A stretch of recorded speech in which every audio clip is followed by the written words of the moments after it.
যুবক বিয়ে করলে বুঝে শুনে করো, একা থাকা ভালো। কথা কয় না কে? যে জামানা পড়ছে এই পরকের অভিশাপে হাজারো পরিবার শেষ হয়ে যাচ্ছে। কথা বলে ঠিক এরা? আমার সোনার দেশটা খাইছে রে পরকীয় প্রেমে। কথা কন ভাই। এর জন্য পুরুষও কম দায়ী না। তোমার বিয়ে করার দরকার। কত গরিবের মেয়ে আছে বিয়ে হয় না, সুন্দরী মেয়ে, যাও না বিয়ে করো, আল্লাহ খুশি হবে। অন্যের বইয়ের দিকে নজর দাও কেন? এই ছেলে কথা শোনে না, কথা শোনে। কত স্বামী পরিত্যক্তা বিধবা অসহায় নারী আছে, 2-3টা বাচ্চা নিয়ে জীবন চলে না। যা বেটা বিয়ে কর, যা দায়িত্ব নে, আল্লাহ খুশি হবে। অন্যের বইয়ের দিকে নজর দিস কেন? এই কথা কন না কেন? ওটা আলগা, দায়িত্ব নেওয়া লাগবে না। এ তরুণ যুবকেরা শুনে নাও, জেনে নাও, বিয়ে হলো একটা সুন্দর অনুষ্ঠান। এটা ভিডিও ধারণ করে রাখলে চলবে না। কেমনে মেয়ে গায়ে হলুদ দিল, কেমনে ছেলে গায়ে হলুদ দিল, হলুদের নামে তরুণ শালীরা সেজে গুজে দুলাভাইরাও গালে হলুদ দেয়। বিশ্বাস করেন বাজান, পৃথিবীর কোন হুজুর আজ পর্যন্ত বলেন এটা জায়েজ আছে। কেন আপনারা করেন আমরা বুঝি না। মনে রাখবেন, এই হলুদের অনুষ্ঠানের নামে ঢলাঢলি করা, রং তামাশা করা কোনো মতে জায়েজ নাই, হারাম। আবার 7 দিন 5 দিন এরকম বক্স ভাড়া করে ডিক ডিক আওয়াজ দিয়ে গান বাজনার অনুষ্ঠান করে বিয়ে করবেন, জায়েজ নাই, হারাম হারাম হারাম। আজকে যারা গান বাজাইয়া দুনিয়ার মাটি কাঁপাইতেছো, একদিন কবরে যাইবা, এই কবরের মাটি তোরে কবরে নিয়া কাঁপাবে। মুসলমানের বিয়েতে গান বাজনা জায়েজ না হারাম? একটু জোরে বলেন, জায়েজ না হারাম? এগুলো অমুসলিমদের সংস্কৃতি বাজান, মুসলমানেরা পছন্দ করে ফেলেছে। এজন্য হলুদের নামে রং তামাশা করা যাবে না, গোসলের নামে রঙ্গলীলা করা যাবে না, বিয়ের শাদীতে গান বাজনার কোনো আয়োজন করা যাবে, গান বাজনার কোনো আয়োজন করা যাবে না। বিয়ের সময় কোনো ভিডিও ধারণ করা যাবে না। অনেক যুবক আছে যারা ভিডিও করে, ভাই ভাবিকে একটু চেপে ধরেন, আছে না নাই? এখন চেপে ধরতেছে, মিষ্টি খাওয়াইতেছে, মালা বদল করতেছে, এগুলো ভিডিও ধারণ করে। কিছুদিন পরে আবার বউ বাচ্চা সবাই মিলে ভিডিওগুলো দেখতেছে। জোরে কন্যা ওযুবিল্লাহ। আল্লাহ যেন আমাদের হেদায়েত দান করেন, জোরে বলেন আমিন। লম্বা হবে বাজান, লম্বা করব না। আমর বিন আস মনে মনে ভাবে, আল্লাহ যা চাইছিলাম তাই পাইছি। আমার স্ত্রী বাসর ঘরে নামাজ আদায় করে, মনটা খুশি হয়ে গেল। স্ত্রী নামাজ শেষ হয়ে গেল, বাসর ঘরে প্রবেশ করলেন, স্বামী স্ত্রীর মধ্যে সালাম আদান প্রদান হয়ে গেল। কি হয়েছে? সালাম আদান প্রদান হয়ে গেল। আমর বিন আস এইবার স্ত্রীর ঘোমটা তুলে একবার চেহারার দিকে তাকাইছেন। দেখতে দেরি, ঘর থেকে বের হতে দেরি করে নাই। বিবি চিন্তা করলো, স্বামীর সাথে তো কোনো বেয়াদবি করি নাই, কেন আমার স্বামী ঘর থেকে বের হয়ে গেল? ব্যাপারটা আমি বুঝতে পারলাম না। এইবার স্ত্রী দরজায় এসে তাকায়, দেখে স্বামী বারান্দার উপরে দাঁড়ায় আছে।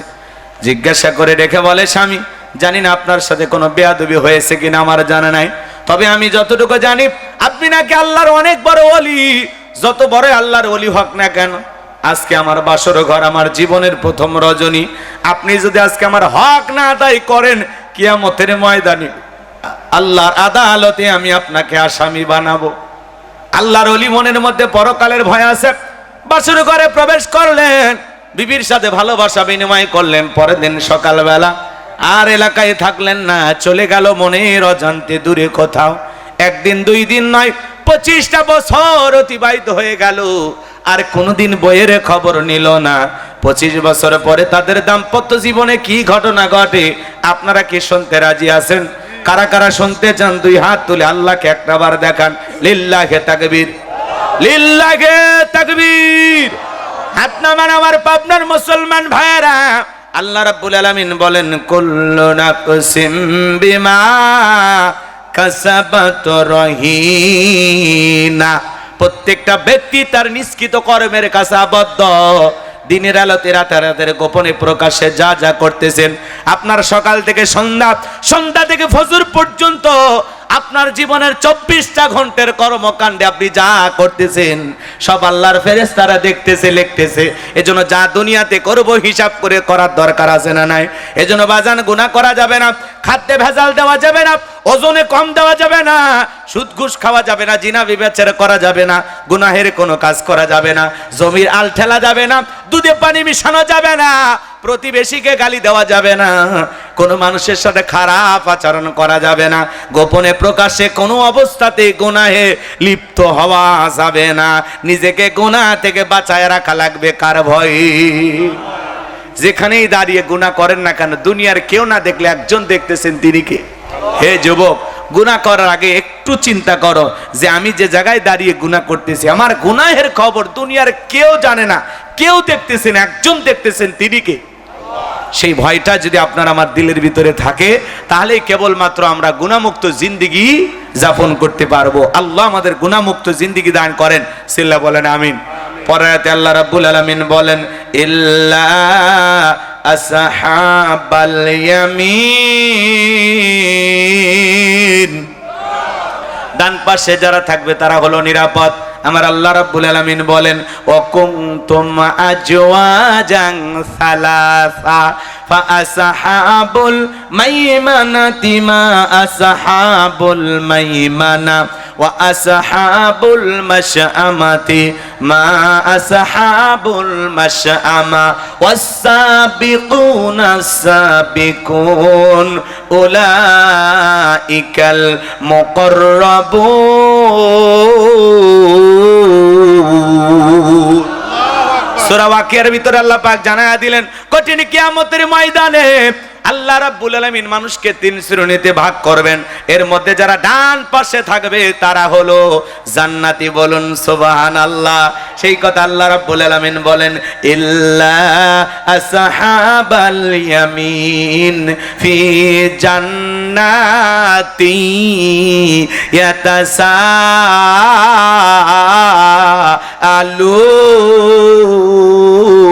ইয়াতাসাআলুন।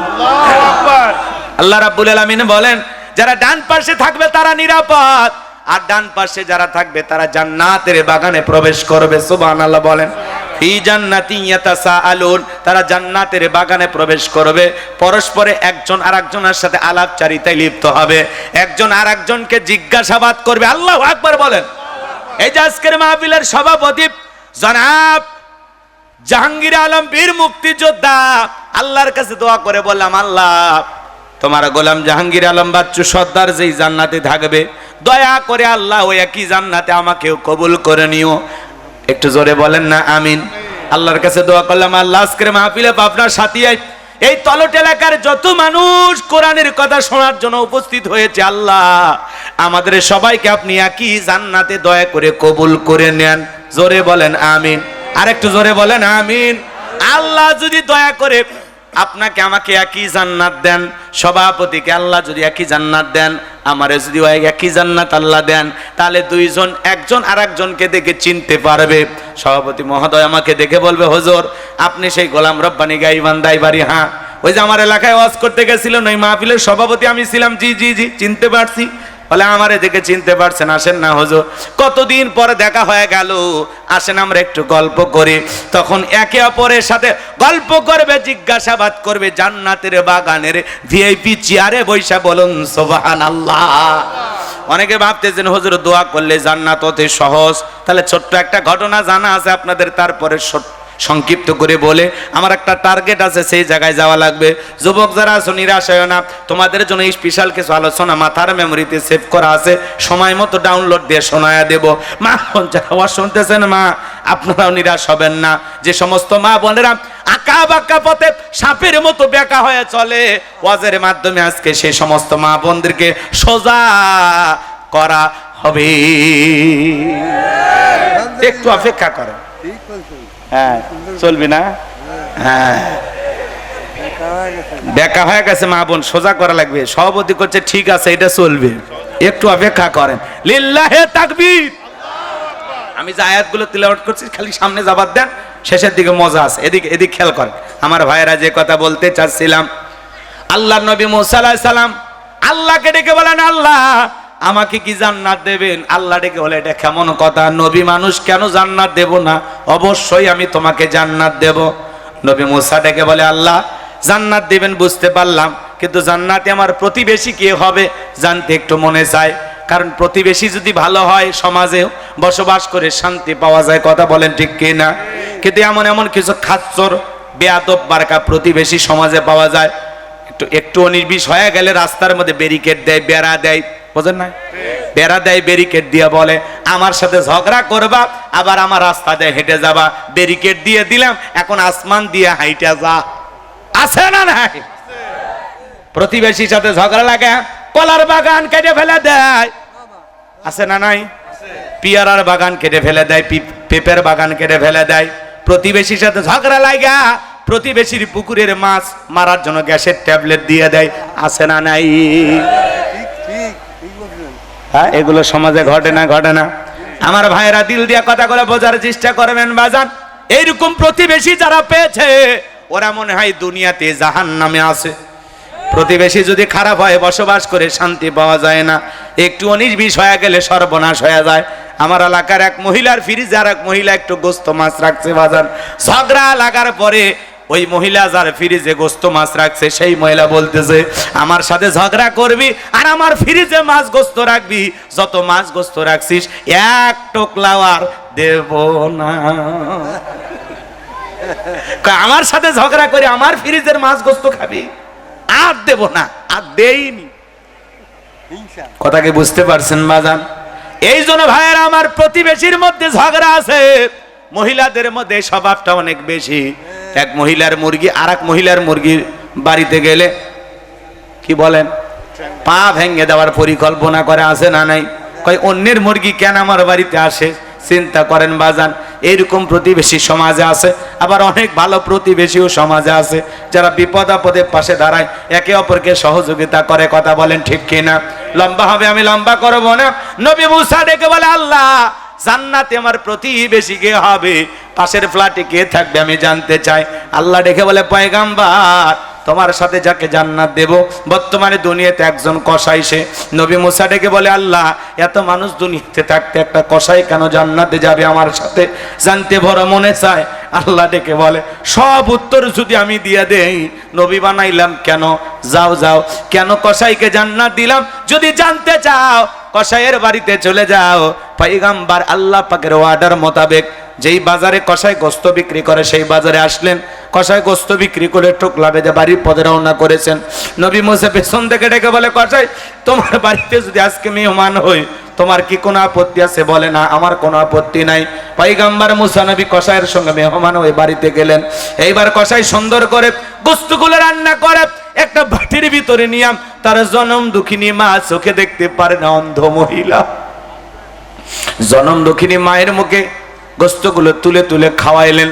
খাবার শেষে মা দুইটা হাত তুলে দোয়া করে বলে আল্লাহ এই জামানার মুসা নবী যেই জান্নাতে থাকবে আমার ছেলেটাকে ওই একই জান্নাতে কবুল করে নিও। আমার ভাইয়েরা, এইবার যখন কসাই নবী মুসা আলাইহিস সালামের কাছে চলে আসলেন, ডেকে বলে কসাই একটা মহিলা কণ্ঠে দোয়ার আওয়াজ শুনতে পাইলাম। মহিলাটাকে বলে আপনি কিছু মনে করবেন না, ওইটা আমার মা, প্রতিদিন আল্লাহর কাছে দোয়া করে আল্লাহ এই জামানার নবী মুসা যেই জান্নাতে থাকবে ওই একই জান্নাতে আমার সন্তানটাকে কবুল করে নিও। আপনি চিন্তা করেন কই জামানার নবী মুসা আর কই আমার মতো সামান্য কসাই, আল্লাহ কি কখনো এই দোয়া কবুল করতে পারে? নবী মুসা ডেকে বলে কসাই তোমার মায়ের দোয়া আল্লাহ কবুল করেছেন, আমি হলাম এই জামানার নবী মুসা, আমি যেই জান্নাতে থাকবো ওই একই জান্নাতে আল্লাহ তোমাকেও কবুল করে নিয়েছেন। জোরে বলেন সুবহানাল্লাহ। মায়ের দোয়ার বরকতে একটা কসাই যদি নবী মুসার সাথে জান্নাতে যায়, সেই মা আমাদের ঘরে আছে না নাই? আমাদের মায়েরা যদি আমাদের জন্য দোয়া করে আল্লাহ কি আমাদের জান্নাত দেবে না? কথা বলে না কেন? দেবে কিনা বলেন, দেবে কিনা? এই জন্য আল্লাহ রসুল বলেছেন হুমা জান্নাতুকা ওয়া নারুকা, তোমার পিতা মাতায় তোমার বেহেশত, তোমার পিতা মাতায় তোমার দোজখ। আমার ভাইয়েরা, যারা পিতা মাতার খেদমত করতে পারেন তাদের তকদিরই বলো ভালো, আর যারা পিতা মাতার সাথে খারাপ আচরণ করেন, পিতা মাতার সাথে বাজে ব্যবহার করেন, মনে রাখবেন বাজান যত বড় মক্কা মদিনার ইমাম হন, যত বড় ভালো মানুষ হন, পিতা মাতাকে কষ্ট দেবেন, ব্যথা দেবেন, আল্লাহর জান্নাতে যাইতে পারবেন না। কথা বলেন ঠিক কিনা? এজন্য আল্লাহ রাব্বুল আলামিন বলেন অকদা রাব্বুকা আল্লা তা'বুদু ইল্লা ইয়্যাহু ওয়া বিল ওয়ালিদাইনি ইহসানা। আল্লাহ রাব্বুল আলামিন বলেন আমার ইবাদত করো, আমার দাসত্ব আর গোলামি করো। আমার ইবাদতের পরে তোমাদের দায়িত্ব হলো মাতা পিতার খেদমত করা, তাদের সাথে উত্তম আচরণ করা, ভালো ব্যবহার করা। হে পাবনার তরুণ যুবকেরা, কয়েকটা মিনিট আমি তোমাদের মা বাবাকে নিয়ে একটু সামান্য আলোচনা করে। যুবক, মন খারাপ করো না, কষ্ট মনের মধ্যে নিও না। আজকে অধিকাংশ পরিবারগুলোতে মা বাবা অবহেলিত, নির্যাতন জুলুমের শিকার। মা বাবা কারো কাছে অভিযোগ দিতে পারে না। মা বাবার হৃদয়টা বড় প্রশস্ত, সন্তানের হাজারো যন্ত্রণা কষ্ট লুকিয়ে রাখে, দুনিয়ার কোনো মানুষের কাছে বলে না। কথা বলেন ঠিক কিনা? আমার ভাইয়েরা, এই পৃথিবীর জমিনে অনেক মানুষকে আল্লাহ তাআলা পাঠাইছেন। সব মানুষ বড় হওয়ার পিছনে দুইটা মানুষের দোয়া থাকে, মা আর বাবা। পিতা মাতা যদি খুশি থাকে, আরশের মালিক আল্লাহ খুশি হয়। পিতা মাতা বেজার মানে আরশের মালিক আল্লাহ বেজার হয়ে যায়। এই পৃথিবীতে যত মানুষ সমাজে প্রতিষ্ঠিত হয়েছে, প্রত্যেকটা মানুষকে প্রতিষ্ঠিত করার জন্য তাদের মা বাবার দোয়া আছে না নাই? এই যুবক, গভীর মনোযোগ দিয়ে কথাগুলো শোনো। 2013 সালে পত্রিকা একটা কলম পড়েছিলাম, বিশ্ব মা দিবস উপলক্ষে। ছেলেটার নাম ছিল আব্দুল মালেক। ছোটবেলায় চোখে দেখতে পাইতো না, চোখ দিয়া পানি পড়তো, চোখ দিয়া ঝাপসা দেখতো। ছোটবেলায় ছেলেটার বাবা মারা গেছে। মহিলাটা মানুষের বাড়িতে কাজ করতো। একদিন ডাক্তারের কাছে সন্তানটাকে নিয়ে গেল। ডাক্তার চোখটা পরীক্ষা নিরীক্ষা করে বলে, আপা, আপনার সন্তানের চোখের যে সমস্যা আমি দেখতেছি, যত বড় হবে তত সমস্যাটা আরো বেড়ে যাবে। এমন অবস্থা হতে পারে আপনাকে নিয়ে যা ডায়লগ দিবা, এ জীবন তোমার, তুমি শুধু আমার। ওরে হাইব্রিড যুবক, এই জীবনের মালিক কে? আপনার আমার সম্পদের মালিক কে? আল্লাহর দেয়া জীবন, আল্লাহর দেয়া সম্পদ আল্লাহর পথে খরচ করতে রাজি আছেন তো মুসলমান? রাজি আছেন তো ইনশাআল্লাহ? বাম হাত নামান, শুধু ডান হাত তুলে রাখেন, শুধু ডান হাত। কোনো কথা হবে না। কিছুক্ষণ আগেই বললেন হুজুর জীবন দিতে রাজি, রক্ত দিতে রাজি। আপাতত জীবন রক্ত দুইটার কোনোটাই দিতে হবে না। ডান হাতটা পকেটের ভিতর ঢুকে দিয়া যে যা পারেন যতটুকু পারেন আল্লাহর ঘর মসজিদের জন্য প্রাণ ভরে দান করবেন। আমি জানি আপনারা দিয়েছেন, এরপরে অনেকে প্রধান বক্তার কাছে দেওয়ার জন্য আসেন। আমি মুসাফির, আপনাদের কাছে বলেছি কেউ নিরাশ করবেন না। সবাই ডান হাতটা পকেটে দেন, আমিও দিচ্ছি। নিজের পকেটে হাত দেবেন, অন্য কারো পকেটে হাত দিয়ে পকেট মেরে বলে মারি খাবেন না। সবাই পকেটে হাত দেন, সবাই পকেটে হাত দেন, সবাই পকেটে হাত দেন। ছেলেপেলে যারা আছো বাবা, ব্যাগ নিয়ে, রুমাল নিয়ে, চাদর নিয়ে, যার কাছে যা আছে তাই নিয়ে মাঠে নামো, খেলা হবে।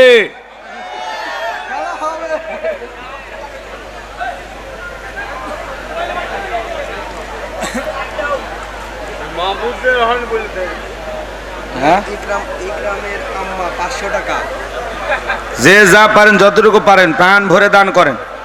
একরামের আম্মা 500 টাকা, তাই না? জি জি জি, ইকরাম তার আম্মার জন্য দোয়া আছে 500 টাকা। জোরে বলেন মারহাবা, আল্লাহকে তাকবীর। খুব দ্রুত গতিতে ছেলে পেলে ব্যাগ নিয়ে গেছে। 10, 20, 50, 200, 100, 500, 2000, 5000, 10,000, 1 লাখ, 2 লাখ, যে যা পারেন আল্লাহর রাস্তায় পকেটে হাত দিয়ে প্রাণ ভরে টাকা দেন। খবরদার রেখেছেন আবার বিড়ি ম্যাচ দিন না। 2014 সালে ওয়াজ করতে গেছিলাম রংপুর তারাগঞ্জ। ওই জায়গায় কালেকশন চলতেছিল। একজন ব্যাগের ভিতর দিয়েছিল 2 প্যাকেট বিড়ি, দিয়ে লেগে দিয়েছে 1 প্যাকেট মাহফিল কমিটির আর 1 প্যাকেট বক্তা। কত বড় দুষ্ট, চিন্তা করেন। বাবা মার স্বামীর জন্য দোয়া আছে 1000 টাকা। জোরে বলেন মারহাবা, আল্লাহকে তাকবীর। আল্লাহ তাআলা দান করেছে 1000 টাকা। দুনিয়া আখিরাতের কোনো কোনো ঠেকা মনে পড়ে রাসূলের সাথে কি জান্নাতি করে দিও দেখা। টাকার অঙ্ক বড় ভালো, অন্তরে জ্বালাদা করণের আলো। টাকার মধ্যে নাই সিরা, আল্লাহ গোলাম রব্বানি দোয়া দিনা ফিরা। জোরে কোন মারহাবা। কিরা মুন্না তার বাবার জন্য দোয়া আছে 1000 টাকা। জোরে বলেন মারহাবা। আর একজন ভাই 100 টাকা আল্লাহ কবুল করেন, বড়জনে শামিল করেন। এদের আসলে লক্ষ লক্ষ টাকার মালিক বানায় দেন, দুনিয়া আখিরাতে ইজ্জত সম্মান বাড়ায় দেন। জোরে বলেন আমিন।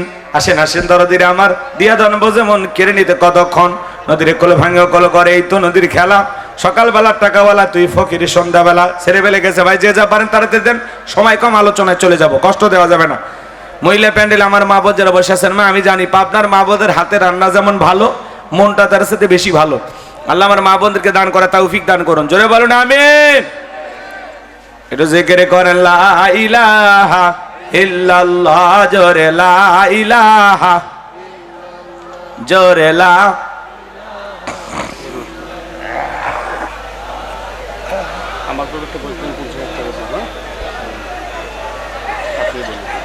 কম হয়ে গেল। 50,000 না না 1 লাখ হ্যাঁ প্রধান অতিথি 50,000 1 লাখ। 1 লাখ 1 লাখ আমি ব্যক্তিগত 50,000 তো আমি 1 লাখ লেস করে দেবো, ব্যক্তিগত 50,000 টাকা আপনি বলেন। আজকের মাহফিলের প্রধান অতিথি ইঞ্জিনিয়ার মোহাম্মদ মিজানুর রহমান লিটন ভাই 50,000 টাকা দিতে চায়। আমরা 1 লাখ টাকা দাবি করছি, দেখা যাক কি হয়। তবে ভাই বলছে যে ভাই আমি যদিও বাকি 50,000 না দিই, কিন্তু আমি এদিক সেদিক থেকে যেভাবেই হোক 1 লাখ পুরানোর চেষ্টা করব। তা আমরা শুধু বলতে চাই, বললেই সমস্যা কি, এদিক থেকে ওদিক থেকে কত পাবেন না পাবেন ওটা আমরা দেখতেও যাব না। আপনি সব মিলে 1 লাখ টাকার দায়িত্ব নেন, একই বলেন। আজকের মাহফিলের প্রধান অতিথি ইঞ্জিনিয়ার জনাব মোহাম্মদ মিজানুর রহমান লিটন ভাই 1 লাখ বলেই দিই, আপনি যেভাবে পারেন দিয়ে দিন। লিল্লাহে তাকবীর। প্রধান অতিথি ইঞ্জিনিয়ার জনাব মিজানুর রহমান লিটন ভাই 1 লক্ষ টাকা জোরে বলেন মারহাবা। লিল্লাহে তাকবীর। আল্লাহ দান কবুল করো, বরদান শামিল করো। এজন্য লক্ষ লক্ষ টাকার মালিক বানায় দাও, দুনিয়া করে দিব্য সম্মান বাড়ায় দাও। আল্লাহ কোটি কোটি টাকার মালিক বানায় দেন, জোরে বলেন আমিন। মোহাম্মদ সোহেল ভাই তার জন্য দোয়া না করে কেমনে গাই বান্ধাই যায়, নগদ 500 টাকা জোরে বলেন মারহাবা। আল্লাহ কবুল করো, হায়াত বাড়ায় দাও, জিন্দেগির গুনাহগুলো মাফ করে দেন, জোরে বলেন আমিন। আল্লাহর একজন বান্দি, হ্যাঁ আল্লাহ তাআলা স্বামীকে কত ভালোবাসে, এরকম বউ পাওয়া এখন কঠিন হয়ে গেছে। কথা কয় না, স্বামীকে মহাব্বত করে ভালোবাসে, স্বামীর জন্য দোয়া চেয়েছে আমার এক পাগলি বোন, 500 টাকা দিয়েছে। আল্লাহ তার স্বামী বেঁচে থাকলে হায়াত বাড়ায় দাও, মারা গেলে কবর জান্নাতের বাগান বানায় দাও। আর এই বোনের মতো বউ ঘরে ঘরে আল্লাহ আমাদেরকে দাও। আল্লাহর এক বান্দি শ্বশুরের নাম শ্বশুরের নামে 200 টাকা, কি সুন্দর বেটার বউ পাইছে। আল্লাহ আমার ভাগ্যে এরকম একটা বেটার বউ মিলাই দিও। শ্বশুরের জন্য দোয়া চাই, 1 বস্তা সিমেন্ট 200 টাকা করে কর মারহাবা। লিল্লাহে তাকবীর। কি বেটার বউ পাশে বাড়ি। হ্যাঁ তাড়াতাড়ি তাড়াতাড়ি ভাই, দিলে দেন, না দিলে চলেন, আলোচনা চলে যায়, অনেক রাত হয়েছে। বাবা মার জন্য দোয়া আছে আমার একজন ভাই, নগদ 1000 টাকা জোরে বলেন মারহাবা। লিল্লাহে তাকবীর। সজল খান নাকি সজল খান দাতা পরিবার, তাদের পরিবারের পক্ষ থেকে অত্র মসজিদের জন্য 5000 টাকা জোরে বলেন মারহাবা। কেশিয়ার হিসেবে কম হয়ে গেল, একটা শূন্য লাগালে ভালো হইতো। 5000 টাকা কম হয়ে গেল না? হ্যাঁ এই করলেন বেশি করে দিবেন, আবার কম দিচ্ছেন কি? 1010 টাকা তো দিতে পারতেন। ইঞ্জিনিয়ার কি নাম এটা? কি এটা বর্ষণ খান নাকি? বর্ষণ খান। হ্যাঁ বর্ষণ খান দাতা পরিবার 5000 টাকা জোরে বলেন মারহাবা। মুক্তাম। আল্লাহ দানটা কবুল করো। মুক্তাম 500 টাকা জোরে বলেন মারহাবা। নজরুল দারকোতে করেন একসুল ভুল, আল্লাহ জান্নাতের জন্য করে না কবুল, 500 টাকা জোরে বলেন মারহাবা। কালাম ভাই আব্বা এবং স্ত্রীর জন্য 1 বস্তা সিমেন্ট। কালাম ভাই আব্বা এবং স্ত্রীর জন্য দোয়া আছে, 1 বস্তা সিমেন্ট আল্লাহ কবুল করেন, হায়াত বাড়া দেন, জিন্দেগির গুনাহগুলো মাফ করে দেন, জোরে বলেন আমিন। মহিলা প্যান্ডেল, পুরুষ প্যান্ডেল, ব্যাগ রুমাল যারা নিয়ে গেছে দিয়ে দিছে, টাকা দিয়ে দিছে, কালেকশন পাইছেন। এখন যে যা পারেন দান করতে থাকেন। আমরা আলোচনায় চলে গেলাম, আপনারা প্রাণ ভরে দান করবেন আল্লাহর ঘর মসজিদের জন্য। বাজান যে যতটুকু পারেন দান করবেন। দুনিয়াতে যারা মসজিদ নির্মাণের জন্য টাকা দেয়, আল্লাহ তাদের জন্য জান্নাতি বালাখানা বানায় দেবেন, সুবহানাল্লাহ বলেন। এজন্য মেহেরবানি করে আপনারা দান করতে থাকেন। আমরা আলোচনায় চলে যাই, কষ্ট দেওয়ার কোনো সুযোগ নেই আপনাদেরকে।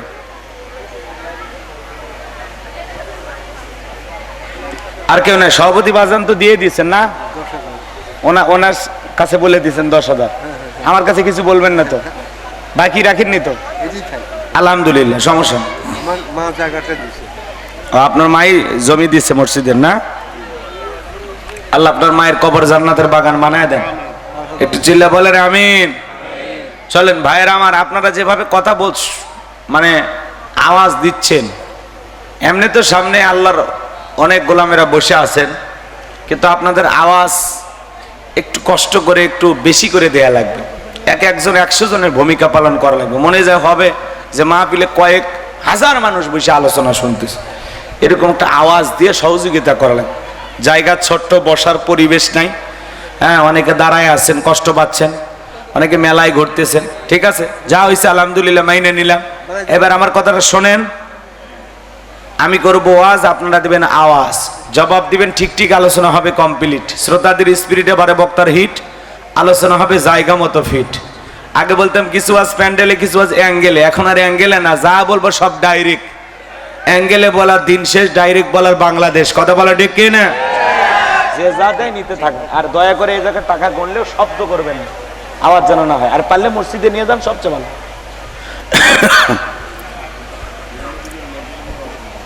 সম্মানিত ভাইরা আমার, আর ভূমিকা না দিয়ে চলুন আমরা মূল আলোচনায় প্রবেশ করি। আমি আল্লাহর কোরআন থেকে আপনাদেরকে কিছু কথা শোনাইতে চাই। শুনতে রাজি আছেন তো ইনশাল্লাহ? আপাতত 12টা পর্যন্ত থাকার ইচ্ছা কি আপনাদের আছে? হ্যাঁ, কয়টা পর্যন্ত? 1টা 2টা, সারা রাত? ঠিক আছে, আপনারা সারা রাত থাকবেন, আমার একটু যাওয়ার জন্য জায়গা তৈরি করে দেবেন। আপনারা থাকেন, কোনো সমস্যা নেই, আপনাদের তো দুনিয়াত কেউ নাই, সারা রাতই তো থাকবেন। আচ্ছা ভাইরা আমার, সর্বোচ্চ প্রোগ্রামটা 12:30 পর্যন্ত চলবে, এর মধ্যে আমরা প্রোগ্রাম শেষ করে দেব ইনশাআল্লাহ।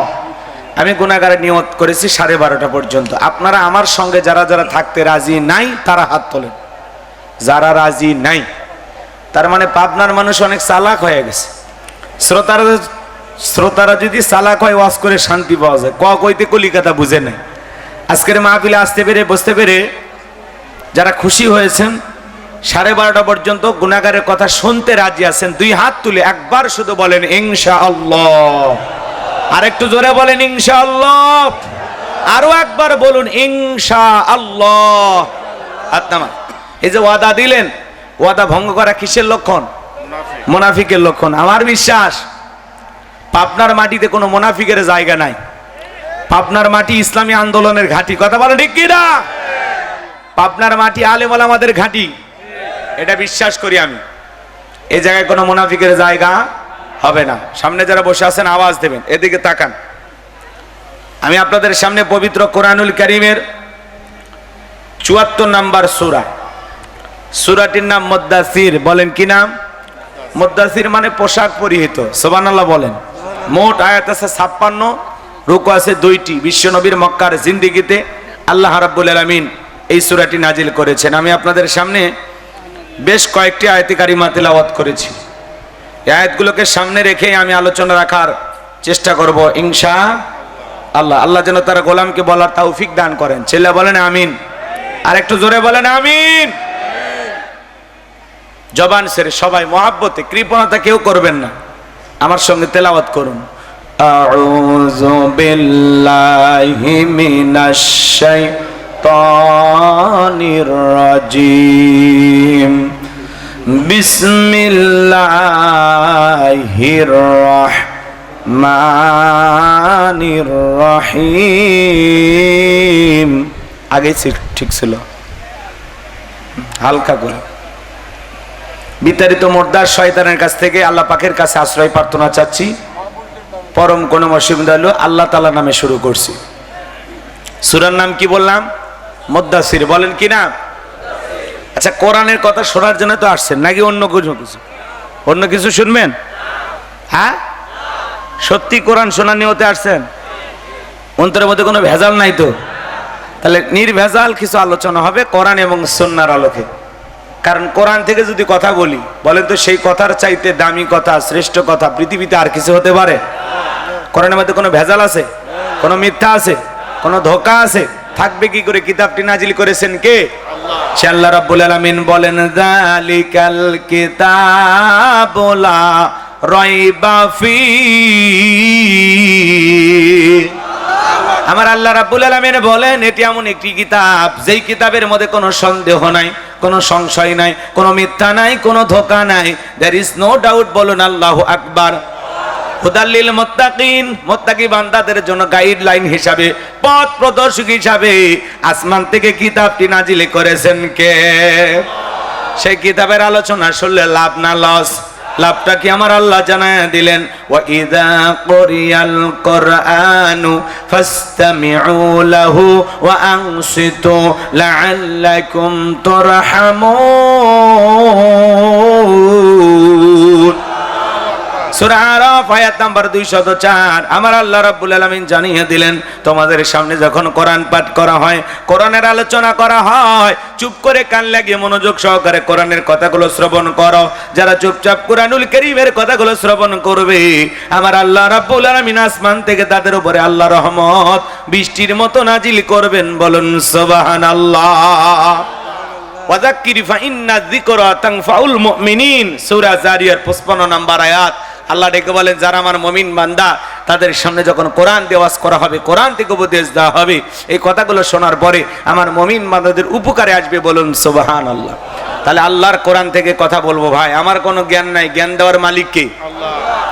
ক্বালু সুবহানাকা লা ইলমা লানা ইল্লা মা আল্লামতানা ইন্নাকা আনতাল আলিমুল হাকীম। জ্ঞান দেওয়ার মালিক কে? হে পাবনার মানুষ বলেন, জ্ঞান দেওয়ার মালিক কে? এখানে অনেক জ্ঞানী গুণী মানুষ বসে আছেন, সকলের প্রতি শ্রদ্ধা সম্মান রেখে আমি আলোচনা শুরু করছি। সূরার নাম মুদ্দাসির। বলেন কি নাম? মনে থাকবে তো ইনশাআল্লাহ। আমরা 38 নম্বর থেকে আল্লাহ চাইলে, আল্লাহ তার গোলামকে সুস্থ রাখলে, শেষ পর্যন্ত যদি আমি কথা বলতে পারি, আমরা 46 নম্বর আয়াত পর্যন্ত আলোচনা করব ইনশাআল্লাহ। আল্লাহ যেন তার গোলামকে বলার তৌফিক দান করেন। একটু চিল্লা বলেন আমিন। আমার আল্লাহ রাব্বুল আলামিন বলেন, কুল্লু নাফসিম বিমা কাসাবাত রহিনা। আর একটু জোরে বলেন আল্লাহু আকবার। আমার আল্লাহ রাব্বুল আলামিন বলেন, কুল্লু নাফসিম বিমা কাসাবাত রহিনা। প্রত্যেকটা ব্যক্তি তার নিজ কৃত কর্মের কাছে দায়বদ্ধ, নিজের কৃত কর্মের কাছে আবদ্ধ। ভালো করে বোঝার চেষ্টা করবেন বাজান গো আমার। এই পৃথিবীর ভূখণ্ডে আল্লাহ রাব্বুল আলামিন আপনাকে আমাকে পাঠিয়েছেন, দিল দিয়া কথাগুলো বোঝার এবং শোনার চেষ্টা করবেন। কুল্লু নাফসিম বিমা কাসাবাত রহিনা। প্রত্যেকটা ব্যক্তি তার নিষ্কৃত কর্মের কাছে দায়বদ্ধ, নিজের কৃত কর্মের কাছে আবদ্ধ। আপনার জীবনের কৃত কর্মের হিসাব আপনাকে দিতে হবে। আপনার ছেলে দেবে না, মেয়ে দেবে না, স্ত্রী দেবে না, আপনার সন্তানেরা দেবে না, আপনার মা বাবা দেবে না, আপনার দল দেবে না, আপনার এলাকাবাসী দেবে না। আপনার জীবনের কৃত কর্মের হিসাব একদিন আপনাকেই দিতে হবে। কার কাছে? আরেকটু জোরে বলেন, কার কাছে? এই আয়াতের ব্যাখ্যায় তাফসীর কারকেরা লিখেছেন, যদি আপনার কৃতকর্ম ভালো হয়, আপনার কৃতকর্ম সৎ হয়, যারা সৎ কৃতকর্ম করবে, ভালো কৃতকর্ম করবে, এই ভালো কৃতকর্মের ফলাফল হলো জান্নাত। সুবহানাল্লাহ বল। আর যারা দুনিয়ার জমিনে মন্দ কৃতকর্ম করবে, খারাপ কৃতকর্ম করবে, এই মন্দের কৃতকর্মের ফলাফল হলো জাহান্নাম। আপনার কৃতকর্ম ভালো হলে আপনি যাবেন জান্নাতে, আপনার কৃতকর্ম খারাপ হলে আপনি যাবেন জাহান্নামে। কথায় আছে, যেমন কর্ম তেমন ফল। বিশ্বাস নাই করিয়া দেখো, বেহেশত আর দোজখ সাত। বিশ্বাস নাই মরিয়া দেখো। কথা কয় না, কথা কয় না। আপনার কৃতকর্ম যদি ভালো হয়, আপনি যদি সৎ কৃতকর্ম করেন, এর ফলাফল হিসেবে আল্লাহ আপনাকে জান্নাত দেবেন। সুবহানাল্লাহ। আর আপনি যদি মন্দ কৃতকর্ম করেন, গুনাহ করে যান, আল্লাহর অবাধ্য গোলাম হন, এই দুনিয়াতে বলেন যদি খাও দাও ফুর্তি করো, দুনিয়াটা মস্ত বড়, যা আকাম বদকাম আছে সব করে গেলেন, আপনার এই মন্দ কৃতকর্মের ফলাফল আপনাকে জাহান্নামে নিয়ে যাবে। জোরে কর নাউজুবিল্লাহ। এর জন্য আল্লাহ বলেন, কুল্লু নাফসিম বিমা কাসাবাত রহিনা। প্রত্যেকটা ব্যক্তি তার নিষ্কৃত কর্মের কাছে আবদ্ধ, নিজের কৃত কর্মের কাছে প্রত্যেকটা মানুষ দায়বদ্ধ। কথাকে বোঝেন? একটা আয়াতের আলোচনা যদি মন দিয়ে শোনেন, একটা ঘন্টা যদি কোরআন শোনার জন্য ব্যয় করতে পারেন, 500 রাকাত নফল নামাজ বলে যে সব হয়, সেই সমপরিমাণ সব আল্লাহ আপনার আমার আমল নামায় দান করবেন। বলুন সুবহানাল্লাহ। এজন্য কোরআন শোনার নিয়তে বসে থাকলে বসে, আর অন্য নিয়ত থাকলে আপনার কাছে মজা লাগবে না। মনটা যদি আবু বকরের মতো নরম হয়, কোরআন শুনলে ঈমান বাড়বে। সুবহানাল্লাহ। আর মনটা যদি আবু জেলের মতো পেঁয়াজ দিয়ে ভরা থাকে, কোরআন শুনলেও শয়তানি বাড়বে। কথা বলেন, আপনার মনটা কেমন আজকে দেখে বোঝা যাবে যে আপনি আসলে কোরআন শোনার জন্য আসছেন নাকি অন্য কোনো মতলব আছে। সম্মানিত ভাইয়েরা আমার, দিল দিয়ে কথাগুলো বোঝার চেষ্টা করবেন। আল্লাহ রাব্বুল আলামিন বলেন, কুল্লু নাফসিম বিমা কাসাবাত রহিনা, প্রত্যেকটা ব্যক্তি তার নিষ্কৃত কর্মের কাছে আবদ্ধ, নিজের কৃত কর্মের কাছে দায়বদ্ধ। এই যে আজকের আলোচনা ক্যামেরা দিয়ে রেকর্ড হইতেছে বাজান, 6 মাস পরে 1 বছর পরে এই ক্যামেরার একটা মেমোরি আছে, এটা যদি ঠিক থাকে 6 মাস পরে 1 বছর পরে আলোচনা দেখা যাবে। কথা বলেন, আমার আলোচনা রেকর্ড করার জন্য যদি মানুষের মাথায় বুদ্ধি থাকে, আপনার আমার জীবনের কথাগুলো রেকর্ড করার জন্য আমার আল্লাহর জ্ঞান আছে না নাই? একটা রাষ্ট্র পরিচালনা করতে গেলে সরকারের যেরকম গোয়েন্দা বাহিনী থাকে, ডিবি থাকে, সিআইডি থাকে, আল্লাহর ডিবি ফেরেশতা আছে না নাই? এই জন্য আল্লাহ রাব্বুল আলামিন আপনার আমার জীবনের প্রত্যেকটা কৃতকর্ম রেকর্ড করতেছেন। মায়াল ফিজু মিন কাউলিন ইল্লা লাদাইহি রাকিবুন আতীদ। আমার আল্লাহ বলেন, মানুষ এমন কোনো কথা বলে না, এমন কোনো কর্মকাণ্ড করে না যা রেকর্ড করার জন্য আমার ফেরেশতারা নাই। আপনার জীবনের প্রত্যেকটা কৃতকর্ম রেকর্ড করার জন্য আল্লাহর ফেরেশতা আছে না নাই? কিরামান কাতিবিন ইয়ালামুনা মা তাফআলুন, সম্মানিত 2 জন লেখক ফেরেশতা সদা সর্বদা আপনার আমার জীবনের ডায়েরিটা লিখতেছে। আপনি ঘুমাইলেও আল্লাহর ফেরেশতারা ঘুমায় না, 24টা ঘন্টায় আপনার আমার জীবনের কৃতকর্মগুলো রেকর্ড করতেছে। ওই কঠিন কিয়ামতের ময়দানে যেদিন আল্লাহ তাআলা আপনার আমার আমলনামা হাতে ধরায়া দেবেন, নিজের আমলনামা পাওয়ার পরে আল্লাহ রাব্বুল আলামিন বলবেন, ইকরা কিতাবাকা, আজকে তোমার কিতাব তুমি পড়ো, আজকে তোমার হিসাব দেওয়ার জন্য তুমি নিজে যথেষ্ট। মানুষ তখন নিজের আমলনামা পড়বে আর অবাক হয়ে বলবে, মালি হাযাল কিতাব লা ইগাদিরু সগীরাতাও ওয়ালা কাবীরাতান ইল্লা আহসাহা। এত বড় আশ্চর্যজনক একটা কিতাব যেখানে ছোট কথাও লেখা বাদ যায় নাই, বড় কথাও লেখা বাদ যায় নাই। আপনি জীবনে যা যা করেছেন প্রত্যেকটা কৃতকর্ম আপনার আমলনামায় ফেরেশতারা লিপিবদ্ধ করে রাখবে। ফামাই আমাল মিসকালা যারাতিন খায়রান ইয়ারা ওয়া মাই আমাল মিসকালা যারাতিন শাররান ইয়ারা। বান্দারে, তুমি যদি যাররা পরিমাণ অনু পরিমাণে নেক আমল করো, ওইটাও তোমার আমলনামায় লিপিবদ্ধ করা হবে। তুমি যদি যাররা পরিমাণ অনুপরিমাণে বদ আমল করো, ওইটাও তোমার আমলনামায় লিপিবদ্ধ করা হবে। আপনি দিনের বেলায়, রাতের বেলায়, সন্ধ্যা বেলায়, সকাল বেলায় যা যা করতেছেন বাজান, আপনার জীবনের প্রত্যেকটা কৃতকর্ম রেকর্ড করা হচ্ছে। এই আমলনামায় কিয়ামতের ময়দানে আল্লাহ আপনার হাতে ধরায়া দেবে। আপনি যা করতেছেন দিনের আলোতে, রাতের আধারে, গোপনে, প্রকাশ্যে যা করতেছেন সব রেকর্ড করা হচ্ছে, সব লিপিবদ্ধ করা হচ্ছে। এই মুহূর্তে যারা কোরআনের কথা শুনতেছেন তাদের কথা ফেরেশতারা লিখতেছে। এই মুহূর্তে যারা সিনেমা হলে সিনেমা দেখতেছে ওদেরটাও লিখতেছে। এই মুহূর্তে যারা যাত্রার মঞ্চে যায় নর্তকীর নাচ দেখতেছে, গোলাপি ডান্স দেখতেছে, আছে না? কথা কয় না, কথা। আচ্ছা, এই মুহূর্তে বাংলাদেশের কোন একটি জেলায়, কোন একটি এলাকায় যাত্রা হচ্ছে না? কথা কয় না চাচা, আমার ওয়াজ কি বুঝতেছেন? যাত্রা মানে বোঝেন না? দেখছিলেন? কয় না, দেখেননি? কি করছেন?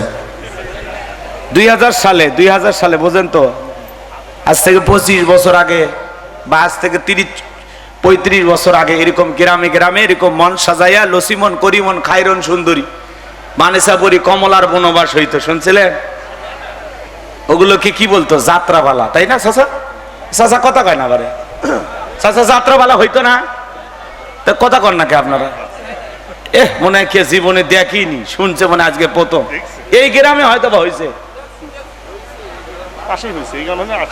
আশেপাশে হয়েছে।